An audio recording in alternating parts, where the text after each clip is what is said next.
أعوذ بالله من الشيطان الرجيم بسم الله الرحمن الرحيم قل يا عبادي الذين أسرفوا على أنفسهم لا تقنطوا من رحمة الله إن الله يغفر الذنوب جميعا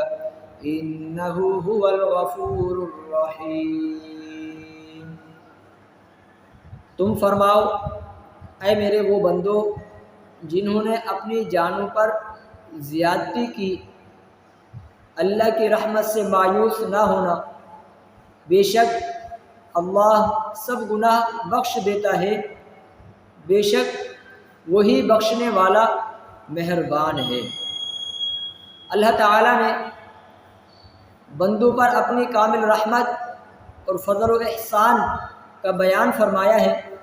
چنانچہ ارشاد فرمایا کہ اے حبیب صلی اللہ علیہ وسلم آپ فرما دیں کہ اللہ تبارک و تعالی ارشاد فرماتا ہے، اے میرے وہ بندو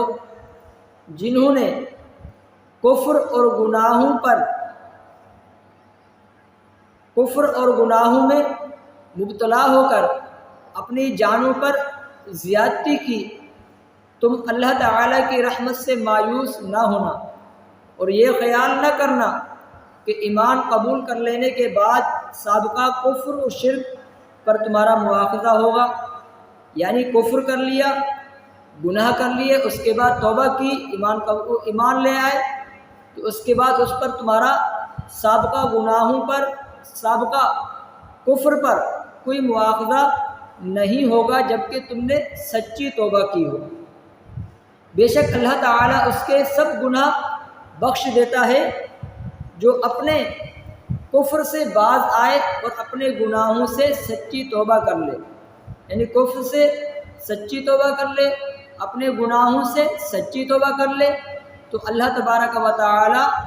ان کے گناہوں کو بخشنے والا ہے، ان کے گناہوں پر پردہ ڈال کر بخشنے والا ہے اور مصیبتوں کو دور کر کے مہربانی فرمانے والا ہے۔ حضرات محترم، اس آیت میں متعدد روایات ہیں کہ حضرت عبداللہ بن عباس رضی اللہ تعالی عنہما فرماتے ہیں کہ مشرکین کے کچھ آدمیوں نے 12 قتل و زنا کا ارتکاب کیا تھا، یعنی اتنا زیادہ قتل کیے اور زنا کے ارتکاب کیے، اور یہ لوگ نبی کریم صلی اللہ علیہ وسلم کی بارگاہ میں حاضر ہوئے اور کہنے لگے جو کچھ آپ فرماتے ہیں وہ باتیں تو بہت اچھی ہیں، لیکن ہمیں یہ تو معلوم ہو جائے کہ کیا ہمارے اتنے سارے گناہوں کا کفارہ ہو سکتا ہے؟ تو اس پر اللہ تبارک و تعالی نے یہ آیت کریمہ نازل فرمائی اور فرمایا والذین لا يدعون مع اللہ الہا آخر ولا يقتلون النفس التي حرم اللہ الا بالحق ولا يزنون، اور وہ جو اللہ کے ساتھ کسی دوسرے معبود کی عبادت نہیں کرتے اور اس جان کو ناحق قتل نہیں کرتے جسے اللہ نے حرام فرمایا ہے اور بدکاری نہیں کرتے۔ اور یہ آیت نازل ہوئی قل یا عبادی الذین اسرفوا علی انفسهم لا تقنطوا من رحمت اللہ، تم فرماؤ اے میرے وہ بندو جنہوں نے اپنی جانوں پر زیادتی کی، اللہ کی رحمت سے مایوس نہ ہونا۔ تو اللہ کی رحمت بہت بڑی ہے، بہت وسیع ہے۔ اس آیت سے معلوم ہوتا ہے کہ بندے سے اگرچہ بڑے بڑے اور بے شمار گناہ صادر ہو جائے لیکن اسے اللہ تعالیٰ کی رحمت اور مغفرت سے مایوس نہیں ہونا چاہیے، کیونکہ اللہ تبارک و تعالی نے خود ارشاد فرما دیا قل یا عبادی الذین اسرفوا علی انفسهم لا تقنطوا من رحمت اللہ، اے میرے وہ بندو جنہوں نے اپنی جانوں پر زیادتی کی، اللہ کی رحمت سے مایوس نہ ہونا، کیونکہ اللہ تعالیٰ کی رحمت بے انتہا وسیع ہے اور اس کی بارگاہ میں توبہ کی قبولیت کا دروازہ تب تک کھلا ہے جب تک بندہ اپنی موت کے وقت غرغرہ کی حالت کو نہیں پہنچ جاتا، یعنی جب تک اس کو موت نہیں آتی اس وقت تک توبہ کا دروازہ اس شخص کے لیے کھلا ہے جو توبہ کرنا چاہتا ہو۔ تو اس وقت سے پہلے بندہ جب بھی اللہ تعالیٰ کی بارگاہ میں اپنے گناہوں سے سچی توبہ کر لے گا تو اللہ تعالیٰ اپنے فضل و رحمت سے اس کی توبہ قبول کرتے ہوئے اس کے سب گناہ معاف فرما دے گا۔ اللہ تعالیٰ کی رحمت اور مغفرت کی تو کیا بات ہے۔ حضرت انس بن مالک رضی اللہ تعالی عنہ سے روایت ہے، نبی کریم صلی اللہ علیہ وسلم نے ارشاد فرمایا، اللہ تعالیٰ ارشاد فرماتا ہے، اے انسان جب تک تو مجھ سے دعا کرتا اور امید رکھتا رہے گا میں تیرے گناہ بخشتا رہوں گا، چاہے تجھ میں کتنے ہی گناہ ہوں مجھے کوئی پرواہ نہیں۔ یعنی یہ اللہ تبارک و تعالیٰ خود ارشاد فرما رہا ہے کہ اے انسان جب تک تو مجھ سے دعا کرتا رہے گا اور امید رکھتا رہے گا تو میں تیرے گناہ بخشتا رہوں گا، چاہے تجھ میں کتنے ہی بڑے بڑے گناہ ہوں مجھے، یعنی اللہ تبارک و تعالیٰ کو کسی چیز کی پرواہ نہیں ہے۔ اور ارشاد فرمایا، اے انسان اگر تیرے گناہ آسمان تک پہنچ جائیں پھر تو بخشش مانگے تو میں بخش دوں گا، مجھے کوئی پرواہ نہیں۔ یعنی انسان کے گناہ اتنے زیادہ ہو جائیں کہ آسمان تک پہنچ جائیں پھر بھی اللہ تبارک و تعالیٰ سے بخشش مانگے تو اللہ تبارک و تعالیٰ کی رحمت اتنی وسیع ہے، بے انتہا وسیع ہے کہ اللہ تبارک و تعالیٰ پھر بھی اس کے گناہوں کو بخش دے گا۔ پھر ارشاد فرمایا، اے انسان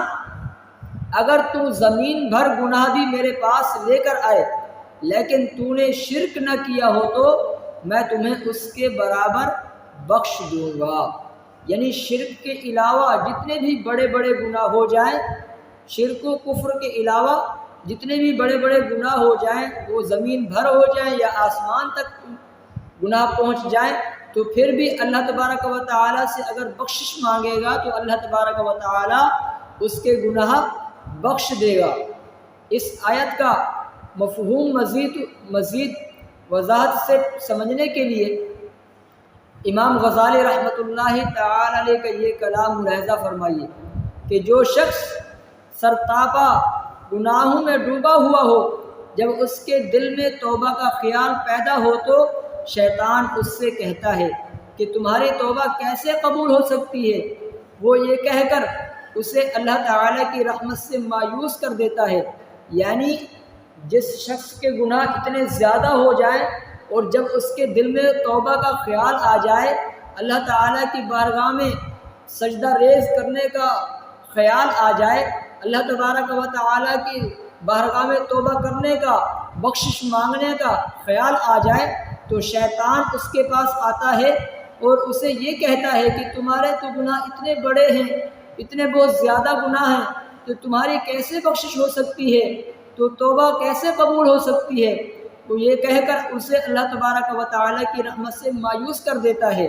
تو اس صورت میں ضروری ہے کہ مایوسی کو دور کر کے امید رکھے اور اس بات کو یاد کرے کہ اللہ تعالیٰ تمام گناہوں کو بخشنے والا ہے اور بے شک اللہ تعالیٰ کریم ہے جو بندوں کی توبہ قبول کرتا ہے۔ نیز توبہ ایسی عبادت ہے جو گناہوں کو مٹا دیتی ہے۔ یعنی توبہ کرنا بھی ایک اللہ تبارک و تعالیٰ کی عبادت ہے۔ اللہ تبارک و تعالیٰ ارشاد فرماتا ہے، قُلْ يَا عِبَادِيَ الَّذِينَ أَسْرَفُوا عَلَىٰ أَنفُسِهِمْ لَا تَقْنَطُوا مِن رَحْمَةِ اللَّهِ إِنَّ اللَّهَ يَغْفِرُ الذُّنُوبَ جَمِيعًا إِنَّهُ هُوَ الْغَفُورُ الرَّحِيمُ۔ تم فرماؤ اے میرے وہ بندو جنہوں نے اپنی جانوں پر زیادتی کی، اللہ کی رحمت سے مایوس نہ ہونا، بے شک اللہ سب گناہ بخش دیتا ہے، بے شک وہی بخشنے والا مہربان ہے۔ وَأَنِيبُوا إِلَىٰ رَبِّكُمْ اور اپنے رب کی طرف رجوع کرو۔ اس آیت میں اللہ تبارک و تعالی نے اپنی طرف رجوع یعنی توبہ کرنے کا حکم دیا، وَأَنِيبُوا إِلَىٰ رَبِّكُمْ، اور اپنی طرف اور اپنے رب کی طرف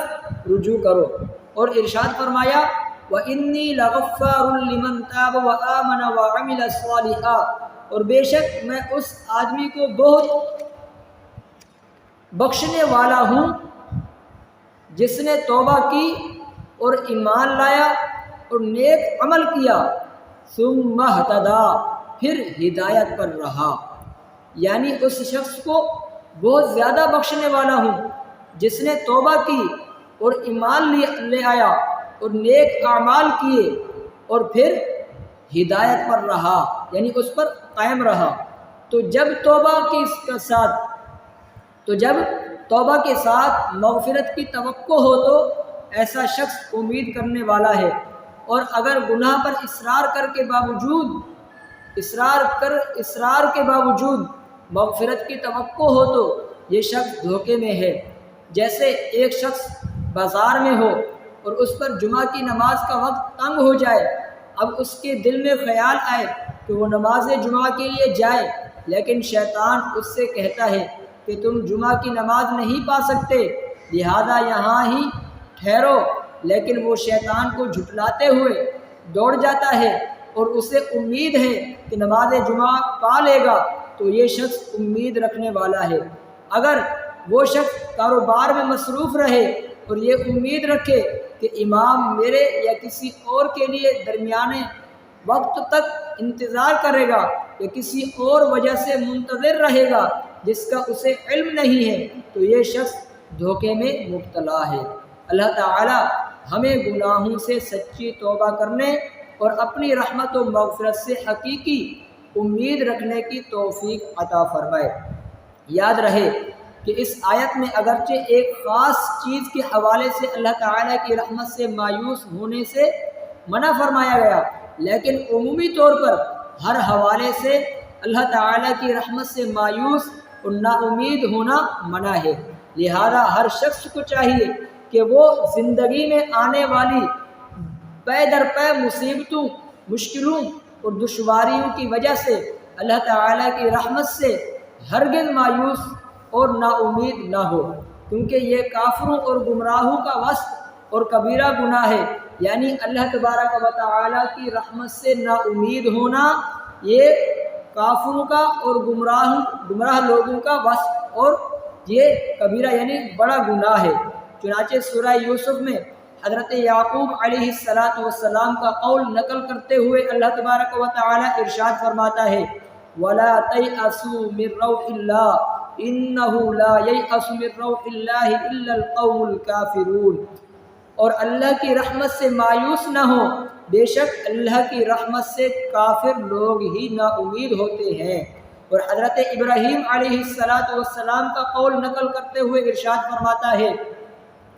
وَمَن يَقْنُطْ مِن رَّحْمَةِ رَبِّهِ إِلَّا الضَّالُّونَ، گمراہوں کے سوا اپنے رب کی رحمت سے کون نا امید ہوتا ہے، یعنی کافر لوگ اور گمراہ لوگ ہی اللہ تعالیٰ کی رحمت سے نا امید ہوتے ہیں، مایوس ہوتے ہیں، یہ مسلمانوں کا وصف نہیں ہے۔ اور کافر شخص کے بارے میں ارشاد فرماتا ہے لا يسأم الانسان من دعاء الخیر وان مسه الشر فیئوس قنوط، آدمی بھلائی مانگنے سے نہیں اکتاتا، اور اگر کوئی برائی پہنچے تو بہت نا امید بڑا مایوس ہو جاتا ہے۔ اور حضرت علی المرتضی کرم اللہ تعالی وجہہ الکریم سے پوچھا گیا کہ کبیرہ گناہوں میں سب سے بڑا گناہ کون سا ہے؟ آپ کرم اللہ تعالی وجہہ الکریم نے فرمایا اللہ تعالیٰ کی خفیہ تدبیر سے بے خوف اور اس کی رحمت سے مایوس اور نا امید ہونا، یعنی سب سے بڑا گناہ کبیرہ حضرت علی المرتضی فرما رہے ہیں سب سے بڑا گناہ جو ہے اللہ تعالیٰ کی خفیہ تدبیر سے بے خوف ہونا اور اس کی رحمت سے مایوس ہونا اور نا امید ہونا۔ اور حضرت عبداللہ بن مسعود رضی اللہ تعالی عنہ فرماتے ہیں دو باتوں میں ہلاکت ہے، ایک مایوسی اور دوسرا خود پسندی۔ اور امام محمد غزالی رحمۃ اللہ تعالی علیہ فرماتے ہیں آپ رضی اللہ تعالی عنہ نے ان دو باتوں کو جمع فرمایا، کیونکہ سعادت کا اصول کوشش، طلب، محنت اور ارادے کے بغیر ناممکن ہے، اور مایوس آدمی نہ کوشش کرتا ہے نہ ہی طلب کرتا ہے، جبکہ خود پسند آدمی یہ عقیدہ رکھتا ہے کہ وہ خوش بخت ہے اور اپنی مراد کے حصول میں کامیاب ہو چکا ہے، اس لیے وہ کوشش کرنا چھوڑ دیتا ہے۔ لہذا ہر مسلمان کو چاہیے کہ کسی حال میں بھی اللہ تعالیٰ کی رحمت سے مایوس نہ ہو اور مصائب و آلام میں اسی کی بارگاہ میں دست دعا دراز کرتا رہے، کیونکہ اللہ تعالیٰ ہی حقیقی طور پر مشکلات کو دور کرنے والا اور آسانیاں عطا فرمانے والا ہے۔ اللہ تعالیٰ ہمیں اپنی رحمت سے مایوس اور نا امید ہو جانے سے محفوظ فرمائے۔ حضرات محترم، جب بھی ہم پر کوئی مشکل آئے، جب بھی ہم پر کوئی مصیبت آئے، کوئی تکلیف آئے، تو اس وقت ہم کیا کریں؟ صبر کریں۔ تو اس پر ہمیں مایوس نہیں ہونا چاہیے، اس وقت ہمیں اللہ تبارک و تعالیٰ کی رحمت کو یاد کرنا چاہیے، اللہ تعالیٰ کی بارگاہ میں سجدہ ریز ہونا چاہیے، اللہ تعالیٰ کی بارگاہ میں سر جھکانا چاہیے، نہ کہ اللہ تبارک و تعالیٰ کی شکوہ و شکایت کرنا چاہیے۔ اللہ تبارک و تعالیٰ کی بارگاہ میں کبھی بھی شکوہ و شکایت نہیں کرنی چاہیے، اللہ تبارک و تعالیٰ کی رحمت سے نا امید نہیں ہونی چاہیے، اور اللہ تبارک و تعالیٰ سے دعا کریں۔ جب بھی کوئی مصیبت آئے، جب بھی کوئی تکلیف آئے، جب بھی کوئی بڑی مشکل آئے، تو اس وقت اللہ تبارک و تعالیٰ کی رحمت سے مایوس نہ ہو، اللہ تبارک و تعالیٰ کی بارگاہ میں دعا کریں۔ اللہ تبارک و تعالیٰ ہم تمام مسلمانوں کو اللہ تعالیٰ کی رحمت سے نا امید ہونے سے بچنے کی توفیق عطا فرمائے، اور اللہ تبارک و تعالیٰ ہم سب کو قرآن پاک پڑھ کر اسے سمجھنے اور اس پر عمل کرنے کی توفیق عطا فرمائے۔ آمین بجاہ النبی الامین صلی اللہ تعالیٰ علیہ وآلہ وسلم۔